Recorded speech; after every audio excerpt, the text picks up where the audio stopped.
Merci de nous retrouver sur Info Live TV. Voici les titres de ce mardi 5 août.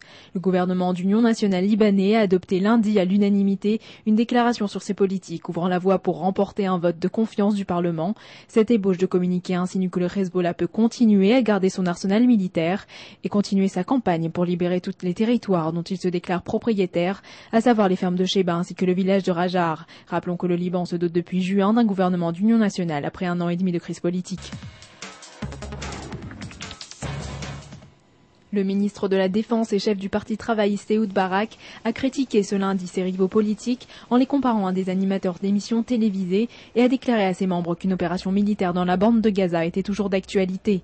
Lors d'une élocution donnée ce dimanche devant le parti travailliste à Jérusalem, Barak a affirmé qu'il était fondamental de choisir un leader politique expérimenté qui saura faire face à la tempête à laquelle l'État hébreu doit faire face.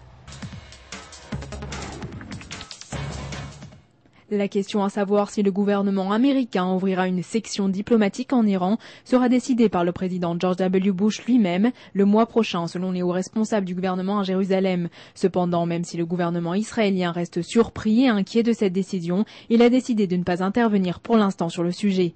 En effet, l'ouverture de liens diplomatiques entre Washington et Téhéran aura une influence majeure sur la liberté d'action militaire de l'État hébreu vis-à-vis de l'Iran. Le transfert des membres du Fatah vers la ville de Jéricho en Judée-Samarie ne mettrait pas en danger la sécurité du pays. C'est ce qu'a déclaré le responsable de Tsahal pour les affaires civiles, Yoav Mordechai. Après de nombreuses hésitations sur le sort de ses citoyens palestiniens, Israël avait finalement pris la décision humanitaire de les transférer à Jéricho. Selon les propos de ce colonel, le contrôle de l'armée israélienne sur cette ville est total et permet de déceler toute activité terroriste.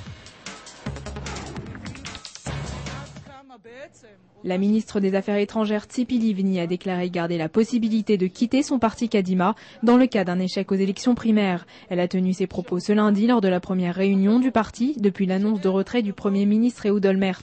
Elle s'est ainsi opposée à la proposition de la présidente de la Knesset qui oblige les candidats aux élections primaires à rester dans leur parti s'ils perdaient les élections.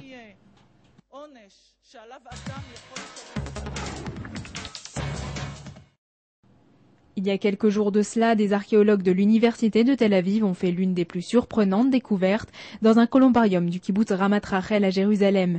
15 pièces d'or datant de la destruction du second temple ont été trouvées sous un pot en céramique. Cette découverte, qui intervient à l'approche de la date commémorant la destruction des 2 temples, n'est peut-être pas inopinée. C'est la fin de ce journal. Merci de l'avoir suivi sur Info Live TV, la première télévision israélienne sur Internet qui émet en 4 langues depuis Jérusalem.